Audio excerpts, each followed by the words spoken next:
Picture this. It's 1933. A failed artist who once slept on park benches in Vienna now stands at the helm of Germany. His bank account? Practically empty. His political party? Drowning in debt. Yet within 6 years, this broke, desperate man would unleash the most expensive military machine the world had ever seen. 50 million dead, entire continents ablaze, all funded by what exactly? The question isn't just how Adolf Hitler started the biggest war in human history. The question is who paid for it? And why did some of the world's most respectable institutions help a penniless extremist build his war machine? This is the story they don't teach you in history class. The story of secret bank accounts, industrial titans, and a financial conspiracy that made the Holocaust possible. Welcome to the untold story of Hitler's money. Before we dive into this rabbit hole of corruption, power, and blood money, make sure you're subscribed and hit that notification bell. This story has 10 chapters, each one more shocking than the last. You'll want to see all of them. And if you think you know this story, trust me, you don't. Let's begin. Let's rewind to where it all started.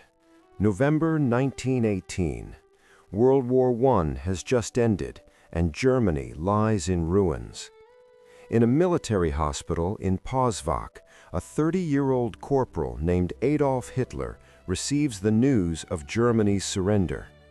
He's temporarily blinded by mustard gas, lying in a hospital bed, and according to his own account, he breaks down weeping. But here's what matters for our story. Hitler has nothing. Literally nothing. No family wealth, no inheritance, no profession.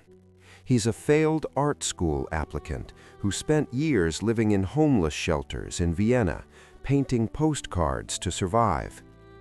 When the war started, he volunteered, not out of patriotism alone, but because the army gave him structure, purpose, and, most importantly, regular meals. Now the war is over, and Hitler faces a terrifying reality.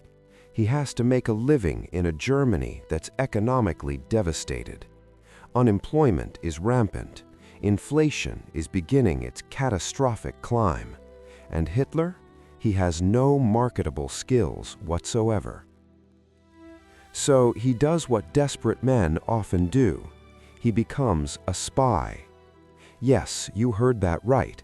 Hitler's first job after World War I was working for German military intelligence. His assignment? Infiltrate political groups in Munich that the army considered potentially dangerous.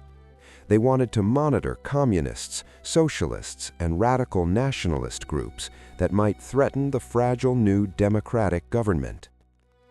In September 1919, Hitler attended a meeting of a tiny group called the German Workers' Party. There are maybe 24 people in the room. It's basically a glorified beer hall debate club. But something clicks for Hitler. He discovers he has a talent, a terrifying, powerful talent. He can speak, he can move crowds, he can make people believe. Within months, Hitler isn't spying on this little party anymore. He's running it. He becomes its chief propagandist, then its leader. He renames it the National Socialist German Workers' Party, the Nazis. But here's the critical question. How does an unemployed ex-soldier with no money transform a beer hall debate club into a national political movement? The answer is he doesn't. Not alone. From the very beginning, Hitler had backers, wealthy backers, people with money who saw in this angry, charismatic corporal a useful tool for their own purposes. One of the first was Dietrich Eckart, a wealthy playwright and journalist who became Hitler's mentor. Eckert introduced Hitler to Munich's elite social circles, people Hitler could never have accessed on his own. These weren't just social gatherings, these were fundraising opportunities. Then there was Ernst Röhm, a German army captain who gave Hitler something invaluable: access to weapons.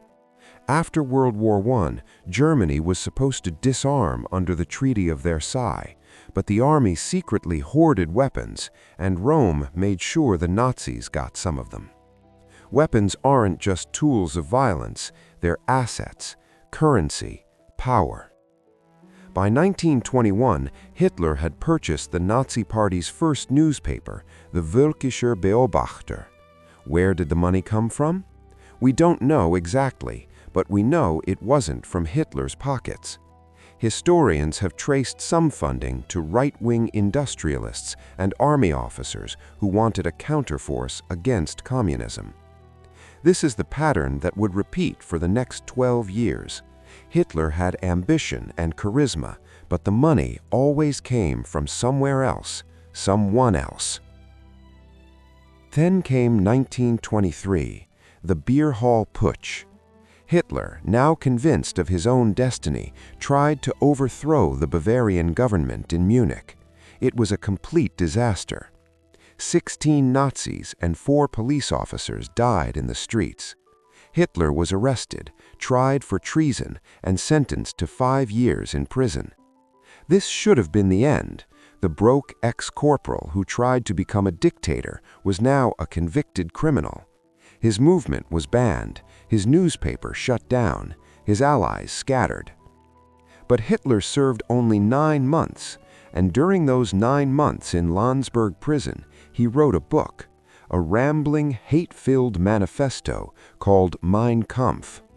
When Hitler walked out of prison in December 1924, he was no longer broke. His book would eventually make him a millionaire. But more importantly, he'd learned a crucial lesson. You don't seize power with guns. You buy it. October 1929. The stock market crashes in New York, and the shockwave ripples across the Atlantic like a tsunami. Germany, still struggling to pay World War I reparations, gets hit harder than almost anywhere else. By 1932, 6 million Germans are unemployed. That's not a statistic, that's 1 in 3 workers. Families are starving. The middle class is being destroyed. Life savings evaporate overnight as banks collapse. Desperate people are willing to listen to anyone who promises solutions. And Hitler? He's been waiting for exactly this moment. But let's be clear about something. Hitler didn't create the Nazi movement's success through speeches alone. While he was electrifying crowds with promises of restoring German greatness, someone was paying for those rallies. Someone was funding the posters, the uniforms, the newspaper advertisements, the travel expenses for Nazi officials crisscrossing Germany. The answer lies in the Ruhr Valley, Germany's industrial heartland. Enter the industrialists. Men like Fritz Thyssen, one of Germany's wealthiest steel magnates. Thyssen was terrified of communism. The Soviet Union had already seized and nationalized all private property, executing or imprisoning wealthy business owners. As Germany's economic crisis deepened, the Communist Party was gaining strength. To Thyssen and men like him, this was an existential threat. They needed a strong man, someone who would protect private property and crush the communists, someone they could control. They thought Hitler was that man. In 1931, Hitler met with a group of industrialists at the Park Hotel in Dusseldorf. It was a crucial meeting. Hitler made his pitch. Give me power and I'll destroy the trade unions. I'll eliminate the communists. I'll rearm Germany and create massive industrial contracts. I'll make you richer than you've ever been. Some were skeptical, but enough believed him, or at least believed he was useful. Fritz Thyssen later admitted to giving the Nazi Party over 1 million Reichsmarks. That's roughly $15 million in today's money. But Thyssen wasn't alone. Other industrialists contributed through shadowy channels, often hiding their donations through intermediaries to maintain plausible deniability. The chemical giant IG Farben, remember that name, it'll come back later, began cultivating relationships with Nazi officials. So did companies like Krupp, Siemens, and AEG. These weren't ideological Nazis, they were businessmen making calculated investments. But here's where it gets really interesting. The money wasn't just coming from inside Germany. American banks were also involved. Let me explain. After World War I, Germany owed massive reparations to France and Britain. To help Germany pay these debts, American banks, led by J.P. Morgan and others, issued loans to German companies and municipalities. This was called the Dawes Plan, and later the Young Plan. These loans flowed into German industry. They modernized factories, they rebuilt infrastructure, and many of those factories would later produce tanks, planes, and weapons for Hitler's war machine. Were American bankers deliberately funding Hitler? No, at least not initially, but they were so focused on profit and debt repayment that they ignored what their money was enabling. Some historians call this willful blindness, others call it complicity.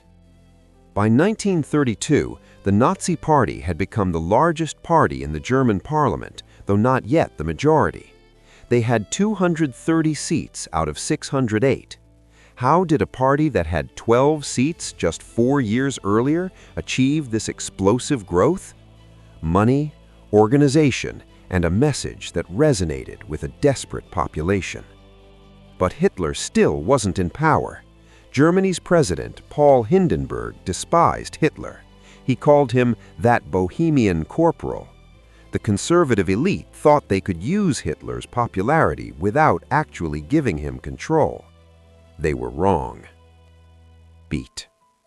Behind the scenes, a backroom deal was being negotiated. Franz von Papen, a conservative politician, convinced himself and others that they could tame Hitler by bringing him into government. They'd make him chancellor, essentially prime minister, but surround him with conservative ministers who would keep him in check. It was one of history's greatest miscalculations. On January 30th, 1933, President Hindenburg reluctantly appointed Adolf Hitler as Chancellor of Germany. The conservative elite thought they'd made Hitler their puppet. Within 18 months, Hitler would destroy them all and establish a total dictatorship. But becoming a dictator and building a war machine are two different things. Germany was broke. The Treaty of Versailles limited the German military to 100,000 soldiers. The economy was still in shambles. Unemployment remained catastrophic. So how did Hitler go from barely holding power in a broken country to building the most powerful military force on Earth? The answer is about to get even darker, because Hitler was about to implement the most audacious financial scheme in modern history, one that would involve theft on a scale never seen before, and collaboration from some of the world's most respected institutions. This is the problem Hitler faced in 1933. He'd promised to rebuild Germany, create jobs, and restore national pride. But the government was broke. Tax revenues had collapsed during the Depression, and the Treaty of Versailles explicitly forbade Germany from rearming. So Hitler did something ingenious and terrifying. He invented money that didn't exist. Let me introduce you to a man named Hjalmar Schacht. If you've never heard of him, you should have. He's one of the most important figures in this entire story. Schacht was Germany's financial wizard, a brilliant economist who'd served as president of the Reichsbank, Germany's central bank, during the Weimar Republic. He had an impeccable international reputation. He wore expensive suits, spoke multiple languages, and mingled comfortably with American and British bankers. Hitler appointed Schacht as economics minister in 1934, and Schacht immediately got to work creating the financial architecture for rearmament. Here is what he did, and pay close attention because this is where it gets fascinating. Schacht created something called MEFO bills. MEFO stood for Metallurgical Research Company. On paper, this was a private company capitalized by major German industrial firms, Siemens, Krupp, Rheinmetall, and Gutenhoffnungschutte. But here's the trick. MEFO was a shell company. It existed only on paper. Its sole purpose was to disguise government spending on rearmament. Here's how it worked. The German government would order weapons, aircraft, or tanks from a manufacturer, let's say Krupp. But instead of paying Krupp with actual money, the government would pay with MEFO bills. These bills were essentially IOUs, promissory notes that promised payment in 5 years. Krupp could then take these MEFO bills to any German bank and exchange them for real currency. The banks were happy to do this because the Reichsbank guaranteed the bills. So the banks got their money back from the central bank, which was essentially printing money to cover the bills. Do you see the genius here and the fraud? Hitler was spending money the government didn't have, running up massive debts, but hiding it all through this private company shell game. The rearmament was invisible to foreign observers. Germany's official budget looked balanced. International auditors saw nothing suspicious. By 1938, the Nazi government issued 12 billion Reichsmarks in MEFO bills. That's roughly $180 billion in today's money. All of it hidden debt used to build tanks, planes, submarines, and bullets. But even this wasn't enough. Hitler needed more, much more. This is where it gets even darker. Hitler began systematically looting his own country. First came the Jews. In 1933, the Nazi government began forcing Jewish business owners to sell their companies at artificially low prices to Aryan Germans. This process was called Aryanization, and it was nothing less than state-sponsored theft on massive scale. Jewish families who'd built businesses over generations were forced to sell for pennies on the dollar, or simply had their property confiscated outright. The proceeds went into Nazi coffers or into the pockets of politically connected businessmen. By 1938, roughly 100,000 Jewish businesses had been Aryanized. Conservative estimates suggest the Nazi government stole the equivalent of billions of dollars in today's money. But the most shocking theft came on November 9, 1938, Kristallnacht, the night of broken glass. Nazi mobs destroyed thousands of Jewish homes, businesses, and synagogues across Germany.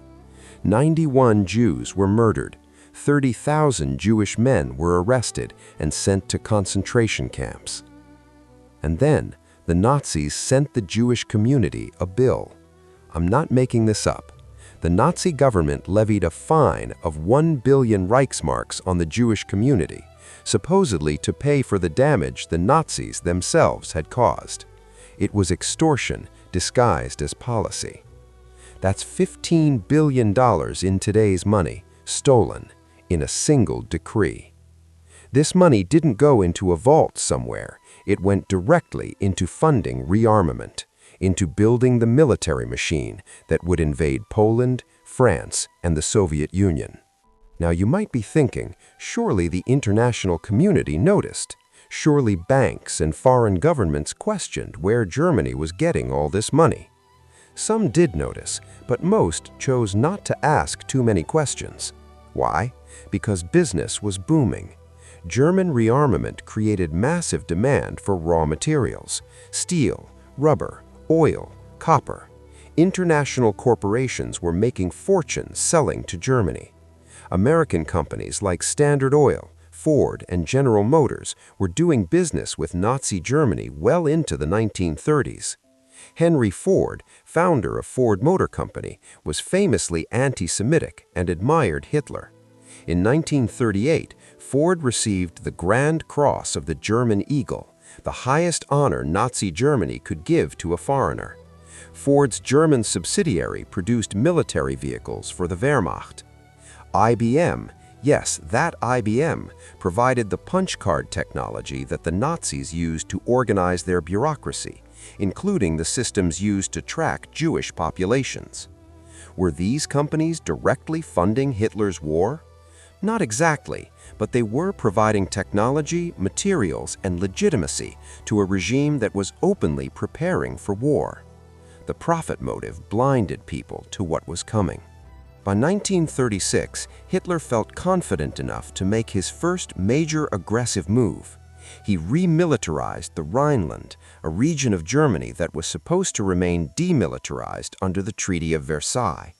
It was a huge gamble.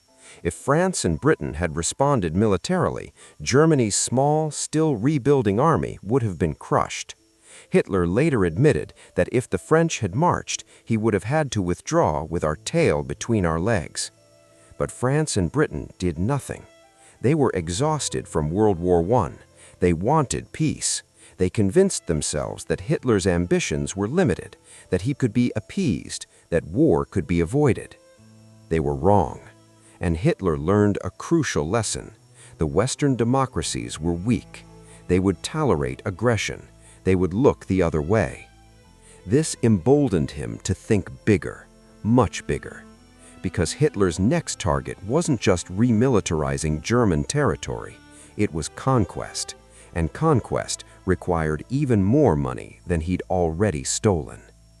So Hitler turned his eyes toward his neighbors, and the plunder was about to reach industrial scale.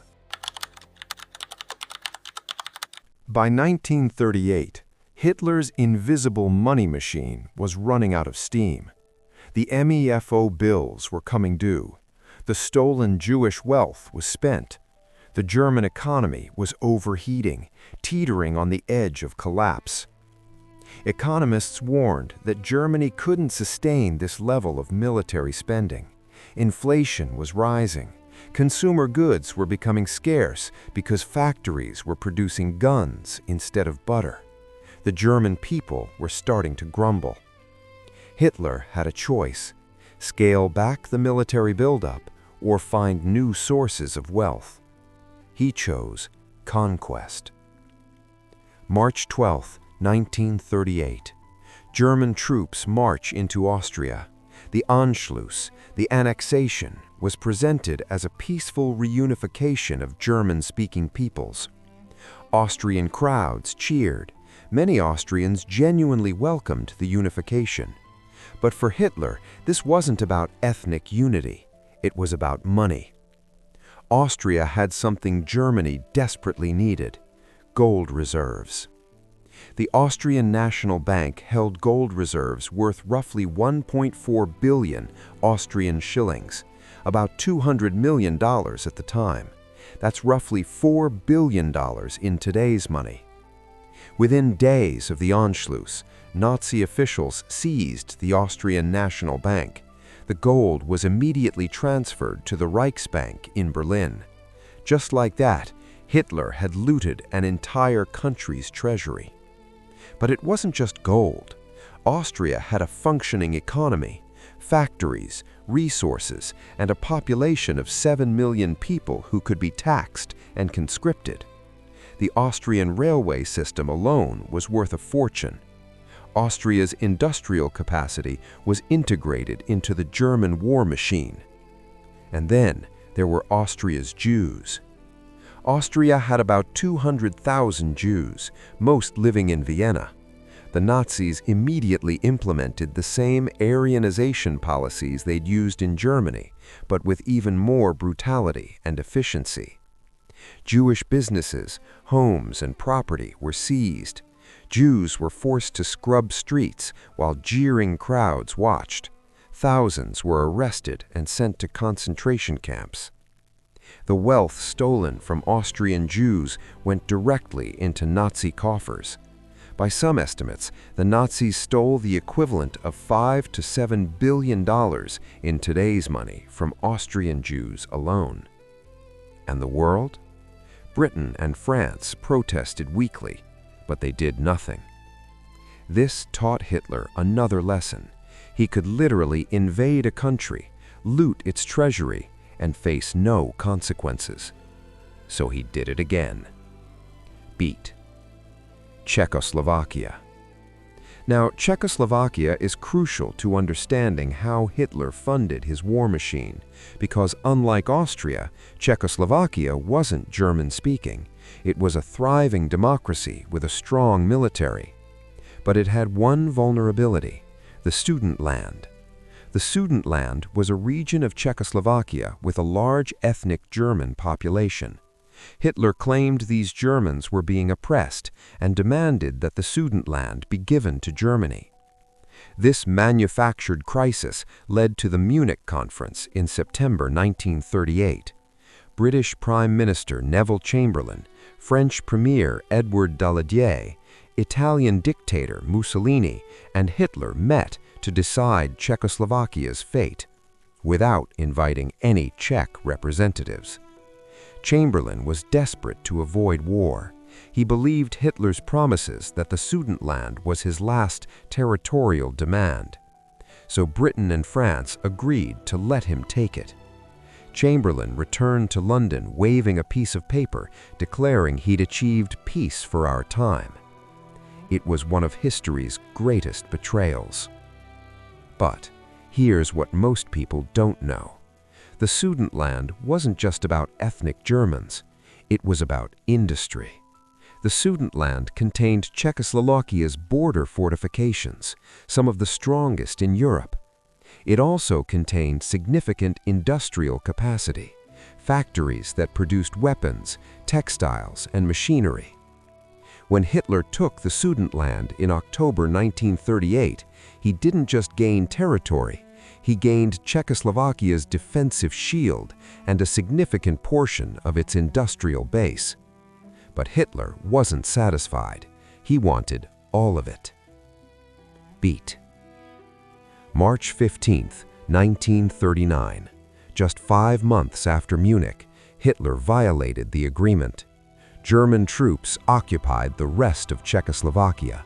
The country ceased to exist. And once again, Hitler looted everything. The Czech gold reserves, held in the Bank for International Settlements in Switzerland, were transferred to the Reichsbank. That's right, the Nazis stole Czech gold that wasn't even in Czechoslovakia. It was sitting in Swiss vaults, and the Swiss handed it over. How much? Conservative estimates say around $48 million in gold, nearly $1 billion today. But more valuable than gold was Czech industry. Czechoslovakia had the Skoda Works, one of the largest and most advanced armaments manufacturers in Europe. In a single day, Hitler gained control of factories that produced tanks, artillery, and ammunition. Between 1939 and 1942, the Skoda Works would produce nearly as many weapons for Germany as all of Britain's armaments factories combined. Think about that. One captured factory complex equaled an entire nation's military production. The Nazis also seized Czech aircraft factories, producing fighters and bombers. They confiscated raw materials, machinery, and transportation networks. They impressed Czech workers into service, essentially creating a slave economy. Economically speaking, taking Czechoslovakia was like winning the lottery.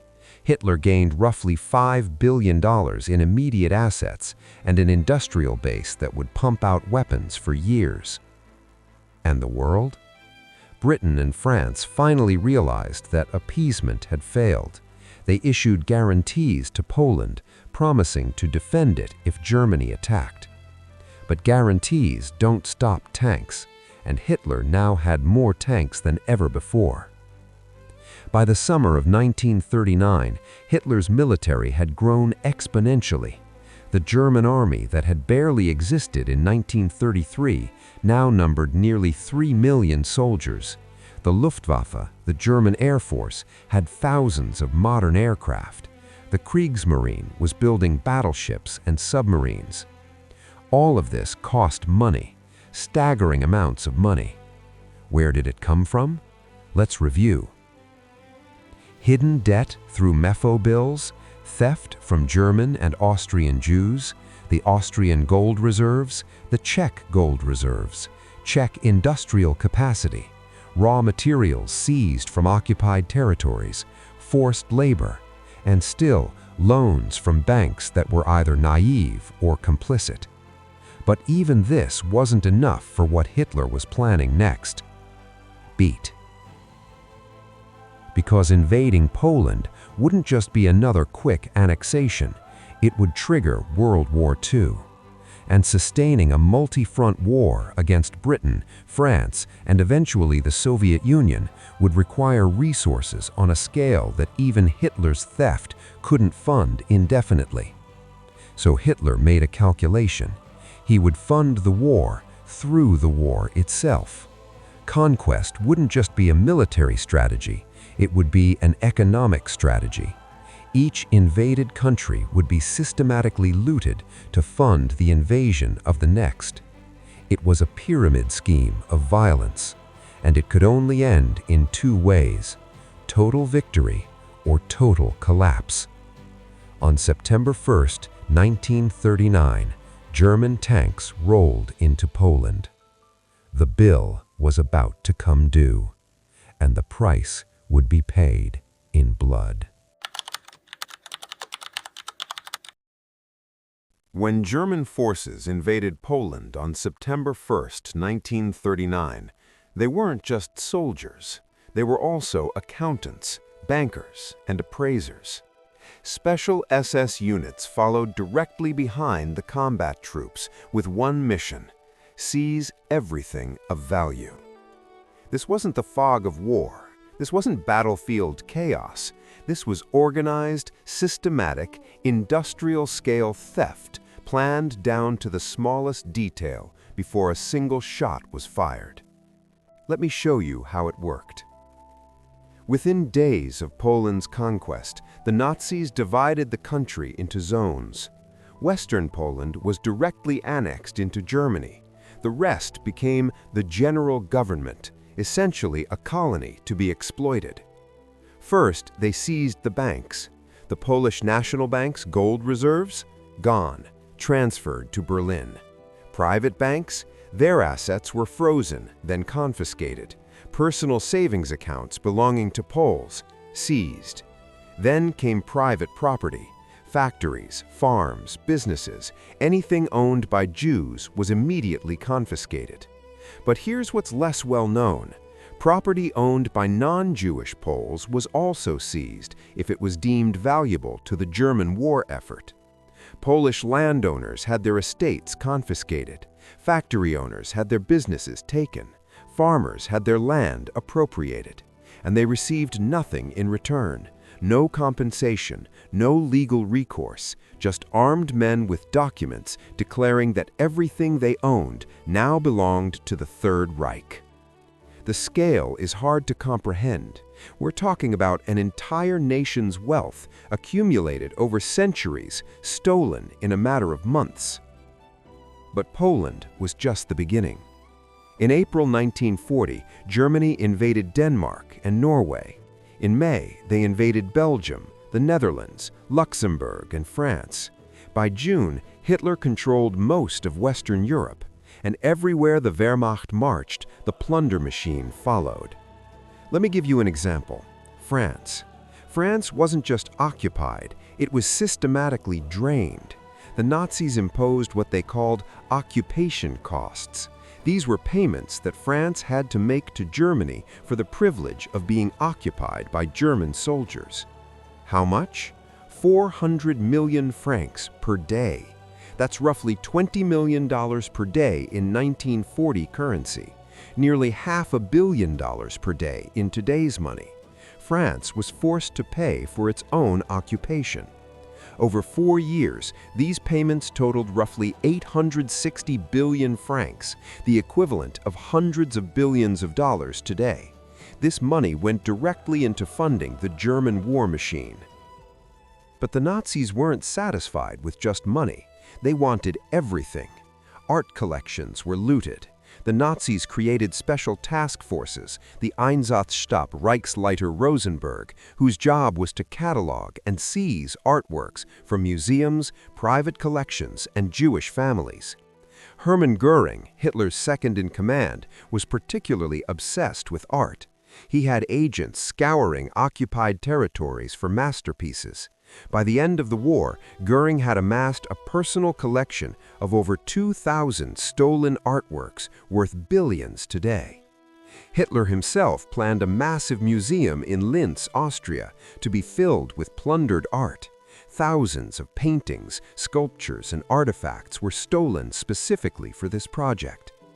Industrial equipment was dismantled in conquered territories and shipped back to Germany. Entire factories were disassembled, loaded onto trains, and reassembled inside German borders. Food was confiscated. Millions of tons of grain, livestock, and provisions were seized from occupied countries to feed the German population and military. This created artificial famines in occupied territories. People starved so Germans could eat. And then there was forced labor. By 1944, roughly 12 million people from occupied territories were working as forced laborers in Germany. 12 million. Some were prisoners of war. Many were civilians simply rounded up and shipped to Germany to work in factories, farms, and mines. These weren't paid workers, they were slaves. They received minimal food, brutal treatment, and no compensation. Their labor generated wealth for German industry and the Nazi state worth tens of billions of dollars. Companies like IG Farben, Krupp, Siemens, BMW, Volkswagen, and Daimler-Benz all used forced labor. They knew these people were slaves. They didn't care. Labor was free, and profits were astronomical. But the most horrific form of economic exploitation was yet to come, and it's the part of this story that's hardest to discuss, because we're about to talk about how the Holocaust itself became a profit center for the Nazi regime. Let me be very clear. The Holocaust was driven by ideology, by hatred, by a genocidal vision of racial purity, but it was also profitable, and the Nazis knew it. When Jews were deported to ghettos and concentration camps, everything they left behind was seized. Homes, furniture, jewelry, bank accounts, everything. But it went further than that. When Jews arrived at death camps like Auschwitz, they were told they were being relocated for labor. They were instructed to bring their valuables for safekeeping. At arrival, everything was confiscated. Money, jewelry, watches, egg glasses, even the suitcases themselves. The Nazis created an entire bureaucratic system to process this stolen property. It was called Aktion Reinhard in the Eastern Territories. Warehouses were filled with confiscated goods, which were then sorted, cataloged, and distributed. Gold teeth were pulled from corpses and melted down. The gold was sent to the Reichsbank, where it was added to Germany's reserves or sold on international markets. Human hair was collected and used to make fabric. Clothing was recycled. Even ashes from crematorium were used as fertilizer. I need to pause here because this is important. The Nazi regime turned genocide into an accounting exercise. There are actual ledgers, actual paperwork documenting the value extracted from murdered human beings. This wasn't incidental. This wasn't an accident. The murder of 6 million Jews was genocide, but it was also the largest organized theft in human history. By 1941, Hitler's Plunder Machine had given him temporary economic stability. The conquered territories were generating enormous wealth. Raw materials flowed into Germany.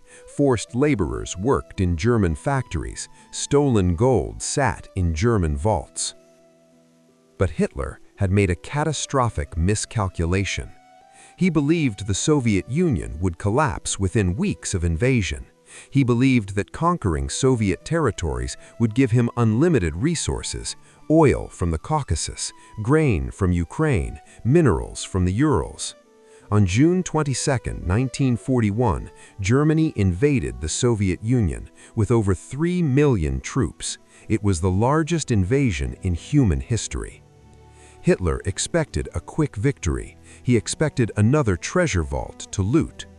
Instead, he got a meat grinder, and the bill was about to come due in ways he never imagined. Operation Barbarossa, the invasion of the Soviet Union, was supposed to be Hitler's masterpiece, the ultimate conquest, the final solution to all of Germany's economic problems.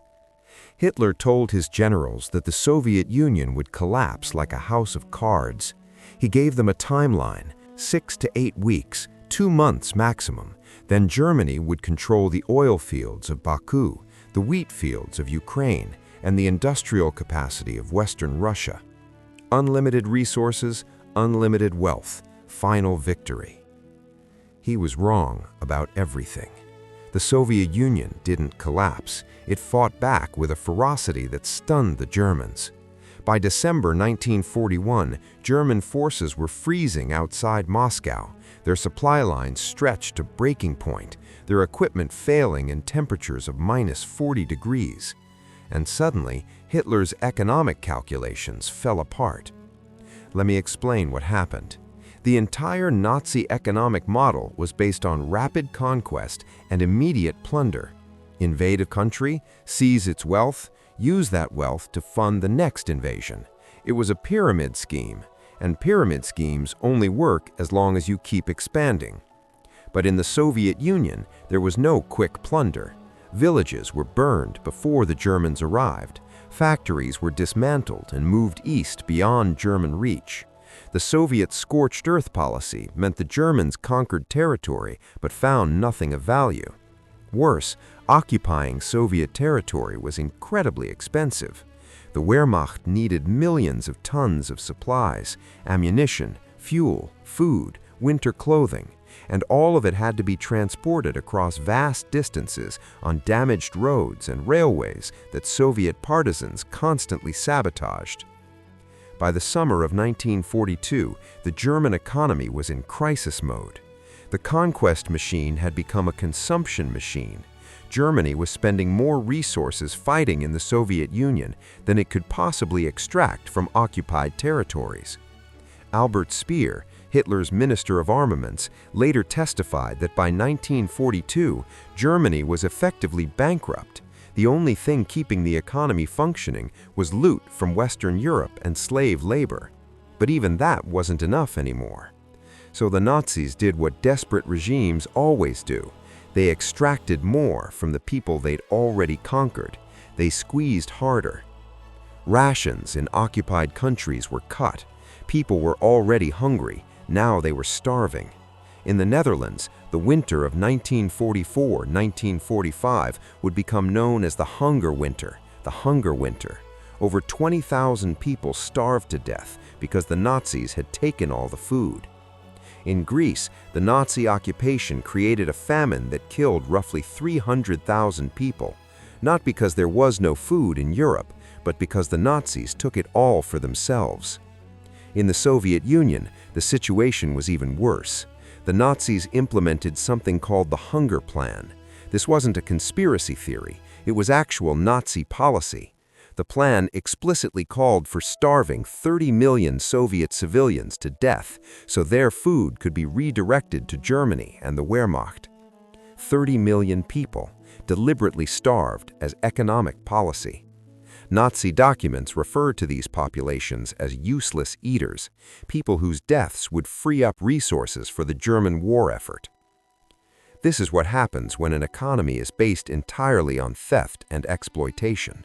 Eventually, you run out of things to steal, and when you run out, you don't scale back, you become more brutal. The Holocaust intensified in 1942 and 1943, partly because of this economic desperation. The Nazis needed more forced labor, so they worked concentration camp prisoners literally to death. They called it extermination through labor.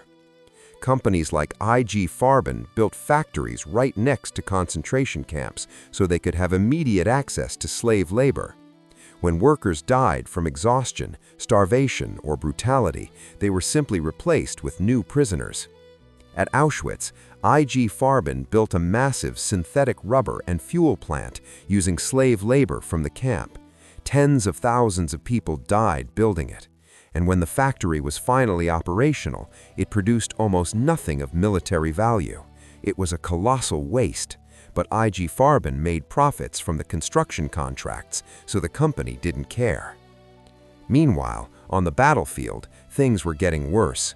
In November 1942, the Red Army launched Operation Uranus and encircled the entire German Sixth Army at Stalingrad. Nearly 300,000 German soldiers were trapped. Hitler refused to let them retreat. He ordered them to fight to the last man. By February 1943, the Sixth Army had been destroyed. Only 91,000 German soldiers survived to be taken prisoner, and most of them would die in Soviet captivity. Stalingrad was more than a military disaster. It was an economic catastrophe.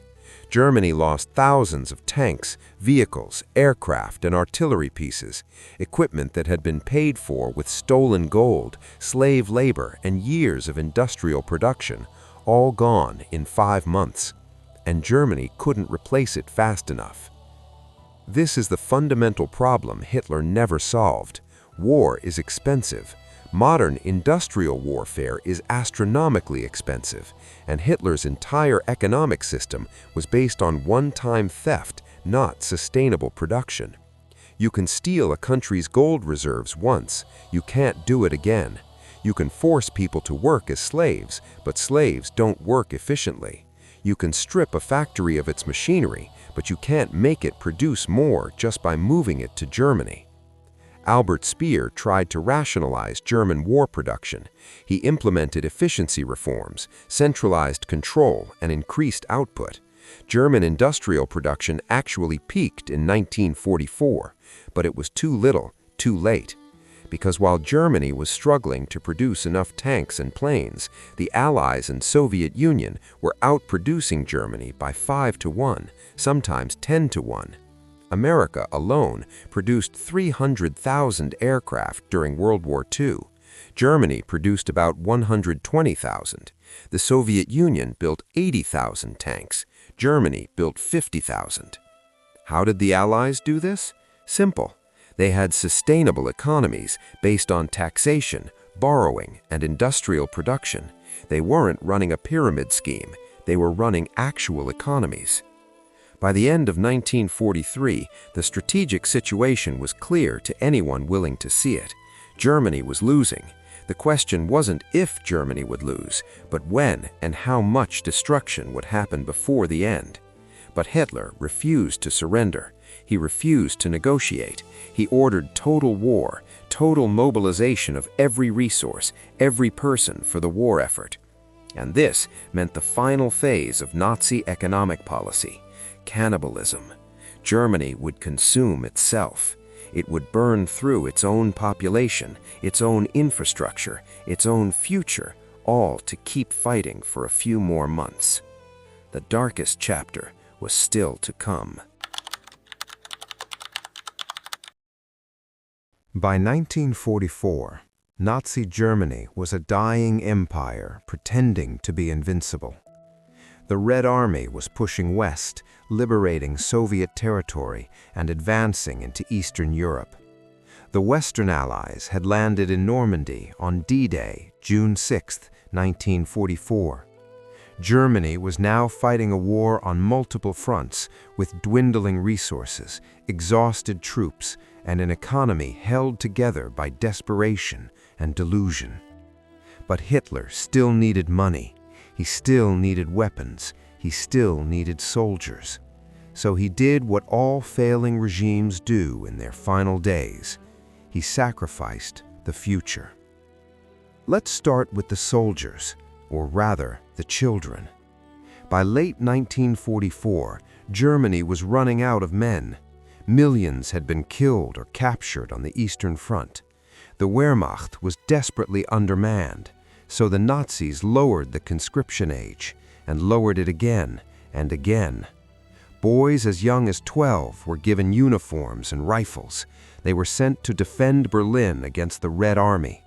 12-year-olds, children. The Hitler Youth, originally a propaganda organization to indoctrinate young Germans, became a military force. Teenagers who should have been in school were manning anti-aircraft guns, digging trenches, and dying in the rubble of German cities. At the same time, the Nazis raised the conscription age. Men in their 60s and 70s, grandfathers who'd already served in World War I, were called up. The Volkssturm, the People's Militia, was created, a ragtag force of old men and boys armed with outdated weapons and given minimal training. This wasn't a military strategy.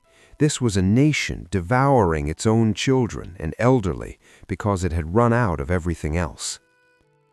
But even as Germany collapsed, Hitler remained obsessed with miracle weapons, Wunderwaffen, that would somehow turn the tide of the war.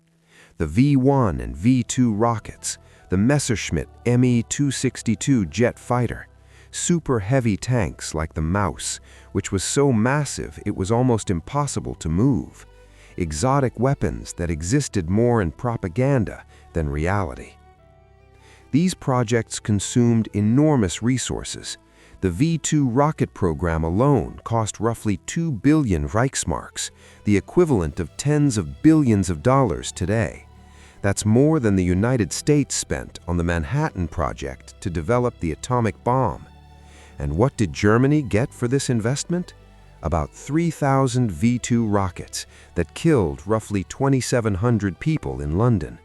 Terrible, yes, but strategically insignificant.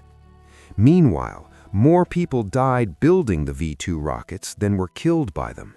Roughly 20,000 concentration camp prisoners died as slave laborers in the underground factories where the rockets were assembled. Think about the economics of this for a moment. Germany spent billions developing a weapon that killed fewer people than died building it, while the Red Army was steamrolling across Eastern Europe with millions of conventional troops. This is what happens when ideology overrides reality. Hitler believed in technological supremacy, in German engineering genius, in the idea that one brilliant invention could replace boring things like logistics, supply lines, and having enough fuel for your tanks. But wars aren't won by wonder weapons. They're won by production capacity, resources, and the ability to sustain long campaigns. And Germany had none of these things anymore. By 1944, Germany was literally running out of fuel. The Luftwaffe had planes but couldn't fly them because there wasn't enough gasoline. Tank divisions were immobilized. The synthetic fuel plants that Heilmar Schacht had helped build were being bombed by the Allies. Germany was running out of food. Rations for German civilians were cut again and again. People were hungry, and they knew the war was lost. But speaking defeatism was punishable by death, so people suffered in silence. And as the Reich crumbled, Hitler's inner circle did what corrupt elites always do. They looted whatever was left. Hermann Göring had already amassed a personal fortune through stolen art and corruption. But now, as the end approached, Nazi officials began transferring wealth out of Germany. Swiss bank accounts were filled. Gold was smuggled to neutral countries. Art was hidden in private collections. Some high-ranking Nazis made deals with the Allies, offering intelligence or cooperation in exchange for immunity. They were preparing their escapes, their post-war lives, even as German soldiers died by the thousands every day. Meanwhile, Hitler retreated into his bunker beneath Berlin. cut off from reality, surrounded by sycophants too terrified to tell him the truth, he continued to issue orders to armies that no longer existed. He moved divisions on maps that represented ghost units, soldiers who'd been killed weeks earlier, but whose deaths hadn't been reported. He still believed Germany could win, or perhaps he simply couldn't face the alternative. By April 1945, the Red Army was fighting in the streets of Berlin. The city was in ruins, fires burned everywhere. Soviet artillery pounded German positions around the clock. And what was Hitler doing? He was planning the reconstruction of Berlin. He was discussing architecture with Albert Speer. He was imagining the monuments that would be built after Germany's victory. It was complete detachment from reality. On April 30th, 1945, with Soviet troops just blocks away from his bunker, Hitler committed suicide.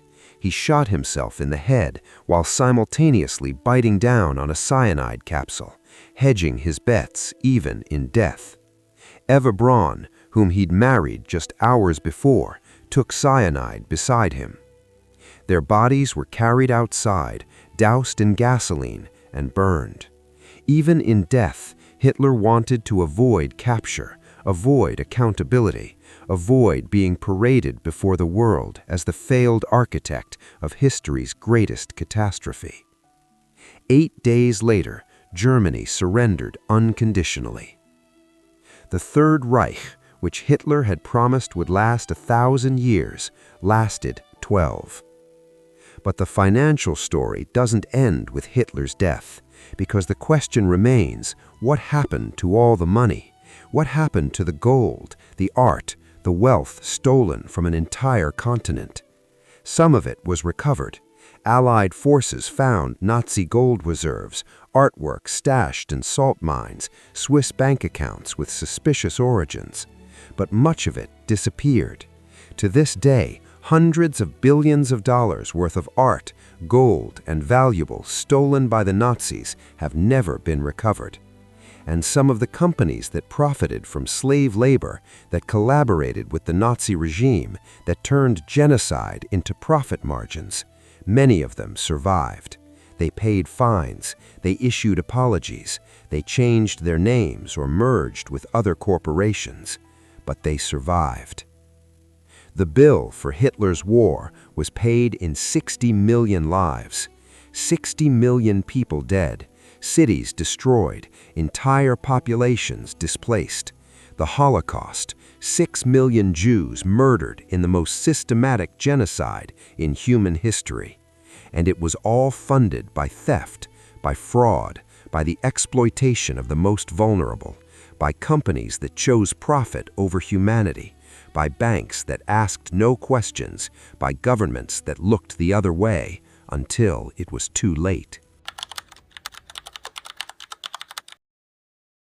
This is the story they don't teach you. Not just that Hitler started a war, but how he paid for it. When the Allied forces liberated concentration camps in 1945, they found the evidence, mountains of evidence. Ledgers documenting stolen property, receipts for Zyklon B gas, warehouses filled with personal belongings taken from murdered Jews, suitcases, eyeglasses, shoes, even human hair. Bank records showing the transfer of gold extracted from corpses. The Nazis had documented everything. They were meticulous bureaucrats, even in genocide. The world was horrified. Newsreels showed the liberation of Auschwitz, Bergen-Belsen, Dachau, the skeletal survivors, the mass graves, the gas chambers. For the first time, the full scale of Nazi atrocities became undeniable public knowledge. The Allied powers promised justice. They promised that those responsible would be held accountable. And so began the Nuremberg trials. The International Military Tribunal opened in November 1945. 24 of the highest-ranking surviving Nazi officials were indicted. Hermann Göring, Rudolf Hess, Albert Speer, and others stood trial for crimes against humanity, war crimes, and conspiracy to wage aggressive war. The trials were unprecedented. Never before had an international court prosecuted government officials for actions taken under the color of law within their own country. It was a watershed moment in international justice. 12 defendants were sentenced to death by hanging. 7 received prison sentences. 3 were acquitted.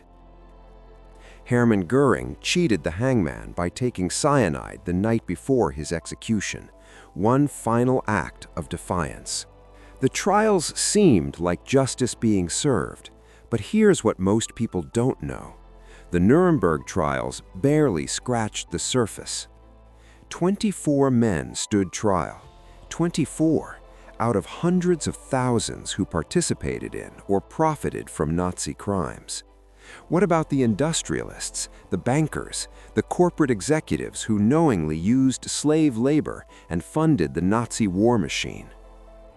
There was a separate trial, the IG Farben trial, part of the subsequent Nuremberg proceedings. 24 executives from IG Farben, the chemical conglomerate that manufactured Zyklon B and ran factories using slave labor, were indicted. 13 were convicted. Their sentences ranged from 18 months to 8 years in prison. 8 years for participating in genocide and crimes against humanity. And here's the kicker. Most of them served far less than their sentences. They were released early. By the early 1950s, nearly all of them were free. And what happened to IG Farben itself? The company was broken up into smaller companies, companies you might recognize, BASF, Bayer, and Hoechst. These companies still exist today. They're still major pharmaceutical and chemical corporations. They paid some reparations to survivors, issued formal apologies, but they survived and thrived. What about the banks? Deutsche Bank, Dresdner Bank, and other German financial institutions facilitated the Aryanization of Jewish businesses, transferred looted gold, and financed the Nazi war effort. They knew what they were doing. They profited enormously. Some executives were prosecuted. Most were not. The banks themselves continued operating after the war. What about international banks? The Swiss banks that accepted Nazi gold, that held accounts for Nazi officials, that facilitated the laundering of stolen wealth. Switzerland remained neutral during the war. After the war, Swiss banks claimed they had no knowledge that the gold deposits came from victims of the Holocaust or looted national treasuries. They claimed banking secrecy laws prevented them from revealing account information. For decades, Swiss banks stonewalled investigators. It wasn't until the 1990s, 50 years later, that international pressure forced Swiss banks to conduct audits and establish funds to compensate Holocaust survivors and their descendants. They eventually paid roughly $1.25 billion in settlements. Sounds like a lot, until you realize they'd held on to stolen assets for 50 decades, earning interest and investment returns the entire time. What about American companies? Remember IBM, the company that provided punch card technology used by the Nazis to organize deportations and track Jewish populations? They continued operating during and after the war. They faced no criminal prosecution. Ford Motor Company's German subsidiary produced military vehicles for the Wehrmacht throughout the war. After the war, Ford actually sued the U.S. government for damages to its German factories caused by Allied bombing and won a settlement. Think about that. An American company sued the American government for compensation for damages done to factories that were producing weapons for Nazi Germany. General Motors' German subsidiary Opel produced trucks and vehicles for the Wehrmacht. After the war, GM resumed control of its German operations and continued business as usual. Were there investigations? Yes, congressional hearings examined American corporate dealings with Nazi Germany. But the Cold War was beginning. The United States needed a strong West Germany as a bulwark against Soviet expansion. Prosecuting major corporations and their executives became inconvenient, politically complicated, bad for business. And so, quietly, the prosecutions stopped. The focus shifted from justice to rebuilding.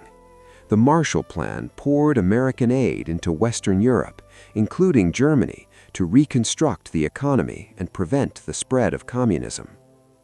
Former Nazis who had technical skills or scientific knowledge were recruited by both the Americans and the Soviets.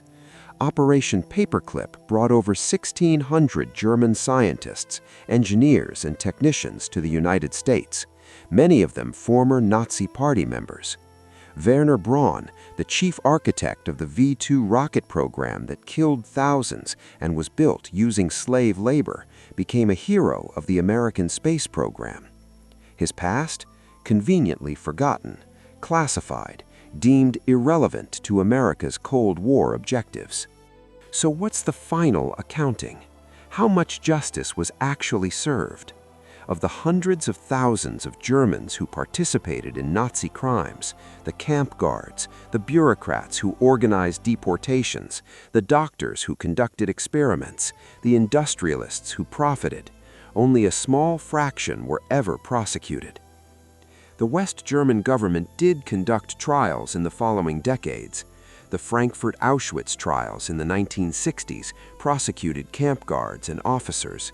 Individual Nazi hunters like Simon Weiswinthal and organizations like the Simon Weiswinthal Center continued pursuing justice for decades. But most of the perpetrators lived normal lives. They became teachers, businessmen, politicians. They raised families. They retired comfortably. As for the money, the hundreds of billions of dollars in stolen wealth, much of it was never recovered. Some disappeared into Swiss bank accounts that were never claimed. Some was hidden in properties across Europe and South America, where fleeing Nazis had established new lives. Some was laundered through legitimate businesses and became indistinguishable from legal wealth. The question isn't just how did Hitler fund the war? The question is, why did so many people help him, and why did so few pay for it? The answer is uncomfortable, because when there's profit to be made, principles become negotiable. Because when there's political convenience, justice becomes optional. Because the powerful protect the powerful, and the systems that enabled mass murder weren't fundamentally dismantled. They were reformed, rebranded, and allowed to continue. The corporations that used slave labor still operate today, often under different names, but with the same institutional DNA. The banks that laundered Nazi gold still manage trillions in assets. The international financial systems that enabled Hitler's plunder still exist, with only slightly better regulations. And that's the legacy we don't talk about. The uncomfortable truth that the machine that financed the Holocaust wasn't destroyed. It just learned to operate more quietly. Let me tell you a story from 2018. A woman named Monica is walking through a museum in Amsterdam when she stops in front of a painting. It's a beautiful landscape, nothing famous, just a quiet scene of trees and water. But something about it catches her attention. She takes a photo and sends it to her mother with a caption, "Doesn't this look like the painting Grandma used to describe?"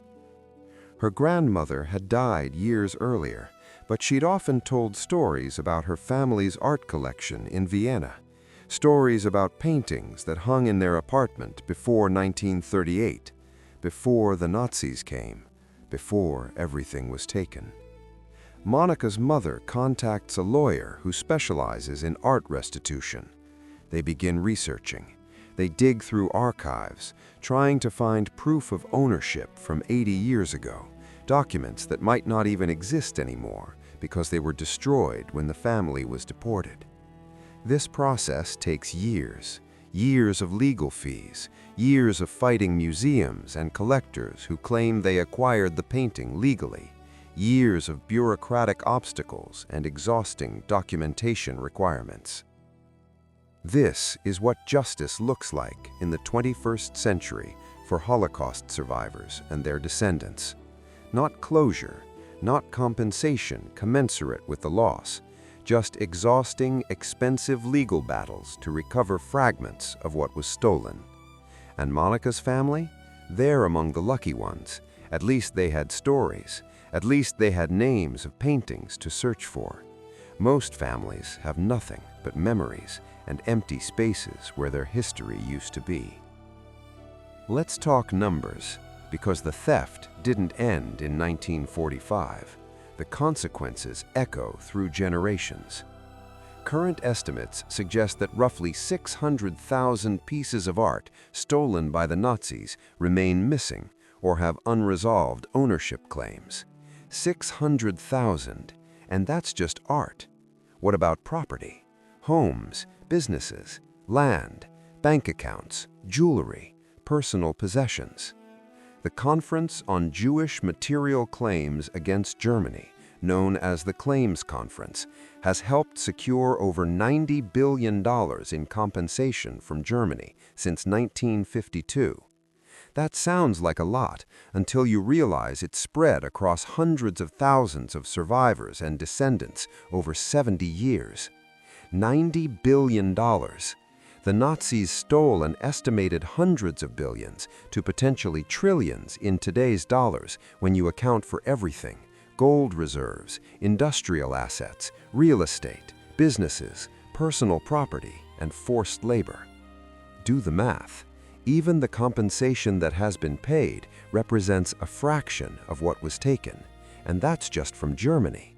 What about the wealth that ended up in other countries, in Swiss banks, in South American estates, in anonymous corporations? Let me give you another example from modern times. In 1998, 53 years after the war ended, a major scandal erupted involving Swiss banks. Investigators discovered that Swiss banks had been holding dormant accounts belonging to Holocaust victims for decades without trying to locate heirs. The banks claimed they couldn't release information due to Swiss banking secrecy laws, but the real reason was simpler. As long as accounts remained dormant, the banks could use that money, invest it, profit from it. After international pressure and threats of sanctions, Swiss banks agreed to conduct an audit. What they found was shocking. 54,000 accounts, likely belonging to victims of Nazi persecution. The banks eventually paid $1.25 billion in a settlement. But here's what bothers me. For over 50 years, Swiss banks earned returns on money that belonged to murdered Jews. They profited from genocide, and the settlement, while significant, likely represented only a fraction of the actual value those accounts had generated over half a century. And it's not just Swiss banks. In 2020, Deutsche Bank agreed to pay millions to settle claims related to its role in financing Auschwitz and facilitating the Aryanization of Jewish businesses. In 2020, 75 years after the war ended. Why did it take so long? Because these institutions fought every claim. They denied responsibility. They hid behind statutes of limitations. They argued that they'd already paid reparations or that current management couldn't be held responsible for past actions. It took public pressure, investigative journalism, and persistent advocates to force any accountability at all. But here's what really haunts me. What about the wealth that was never traced? The gold that was melted down and sold anonymously? The art sold to private collectors who never asked questions? The money laundered through multiple countries until its origin became impossible to prove? That wealth is still out there. It's in family trusts, in investment portfolios, in real estate holdings. Somewhere, someone is living off wealth that was built on genocide, and they may not even know it.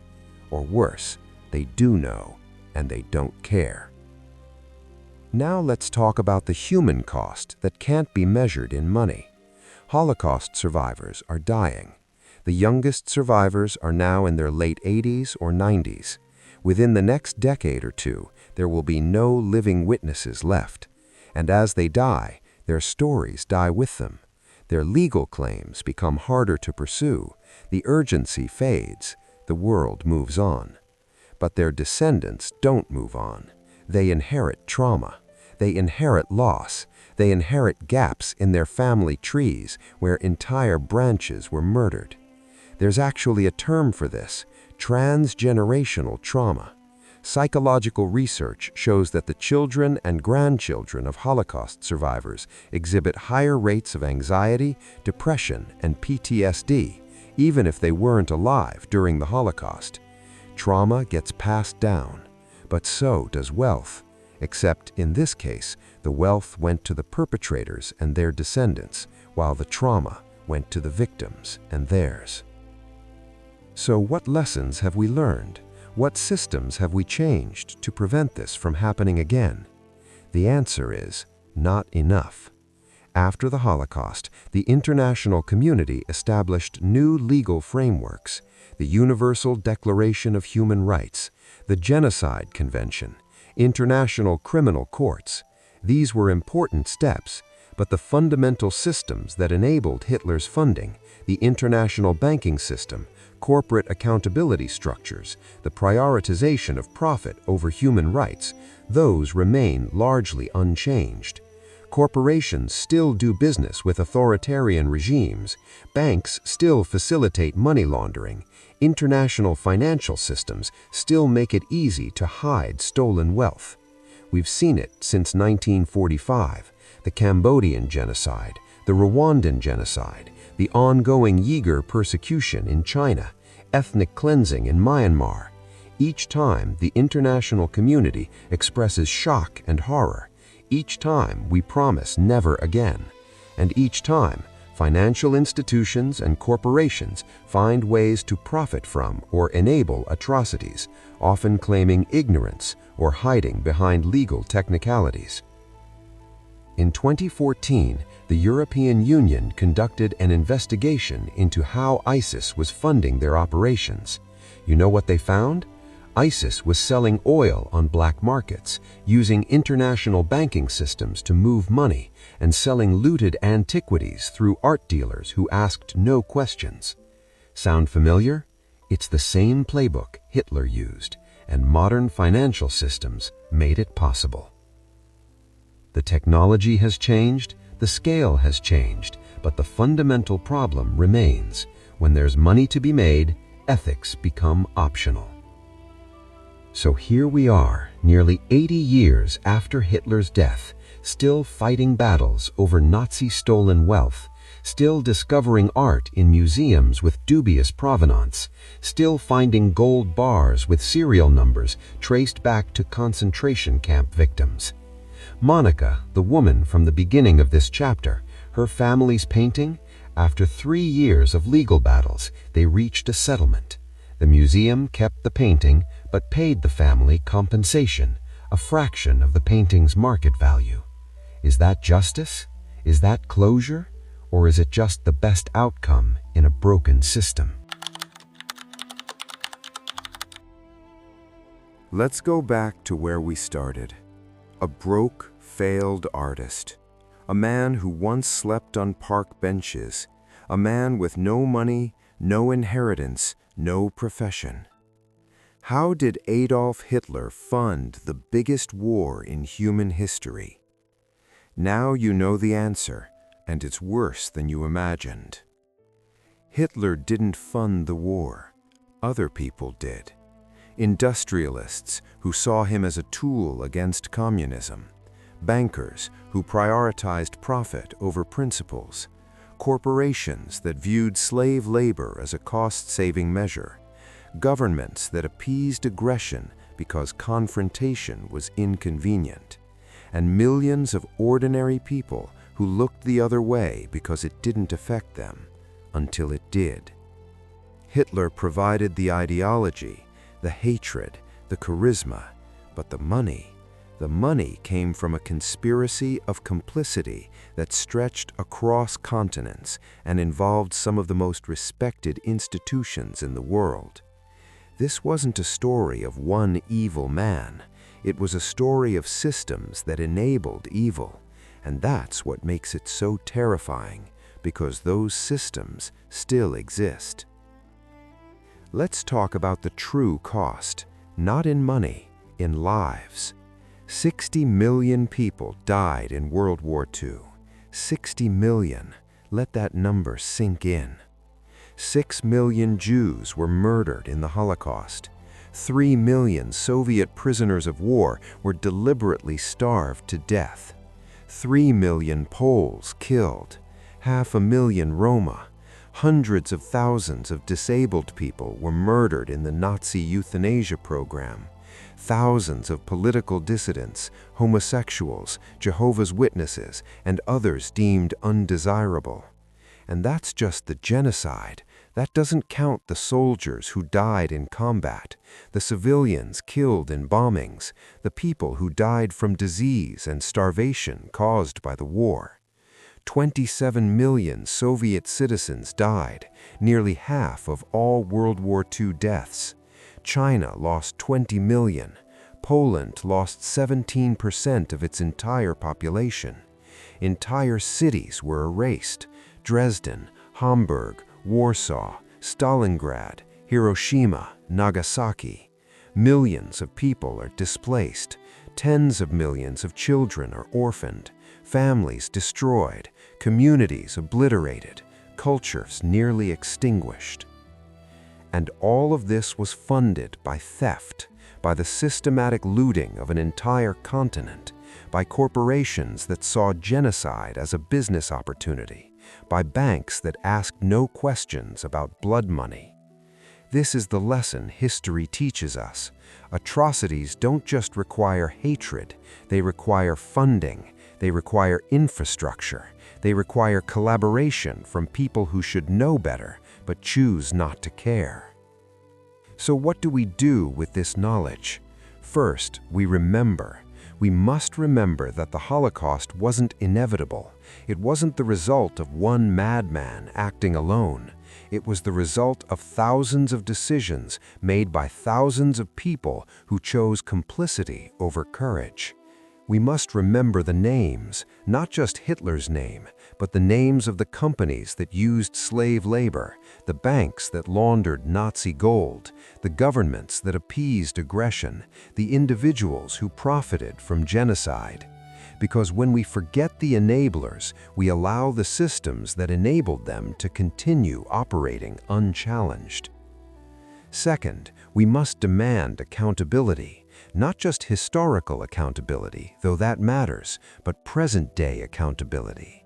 When corporations do business with authoritarian regimes that commit human rights abuses, we must ask questions.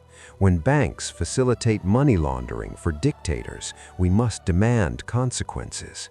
When governments prioritize economic relationships over human rights, we must push back.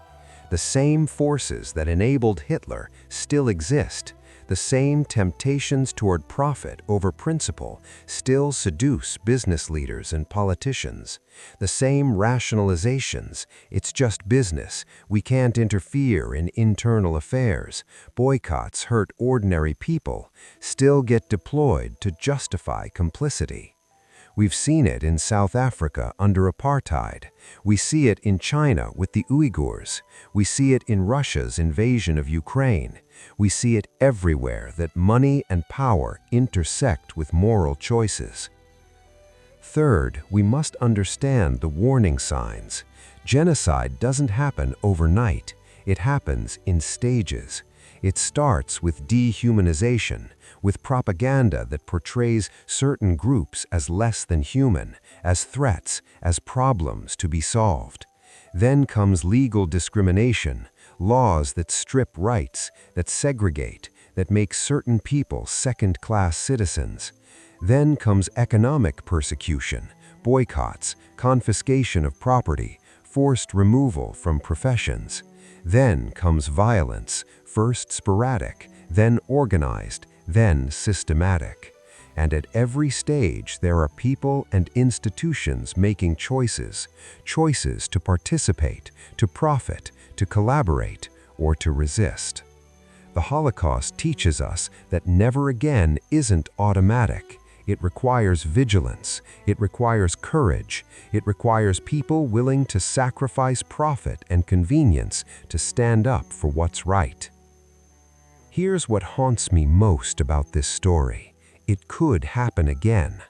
Not exactly the same way. The next genocide won't look like the Holocaust. It will adapt to modern technology, modern finance, and modern propaganda techniques.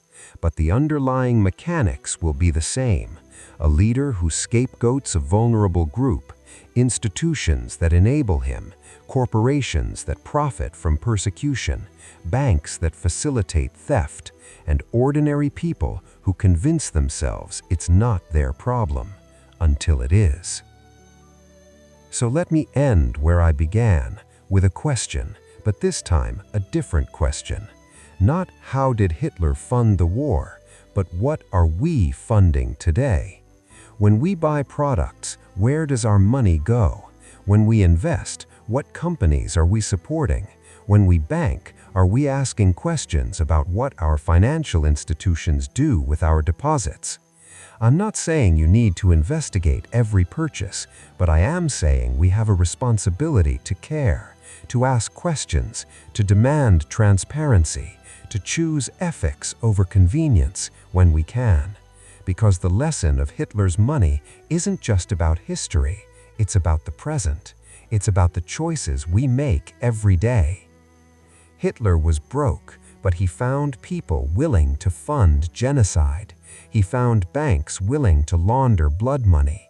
He found corporations willing to profit from slavery. He found governments willing to look the other way. And the truly terrifying question is, could he find them again?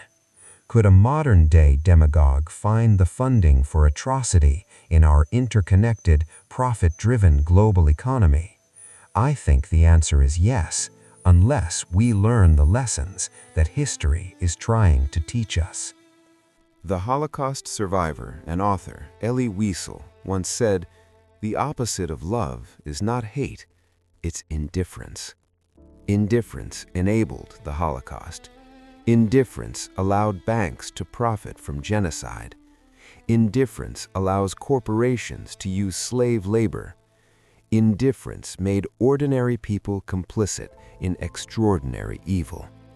We cannot afford indifference, not in remembering the past, not in confronting the present, not in shaping the future. This has been the untold story of Hitler's money.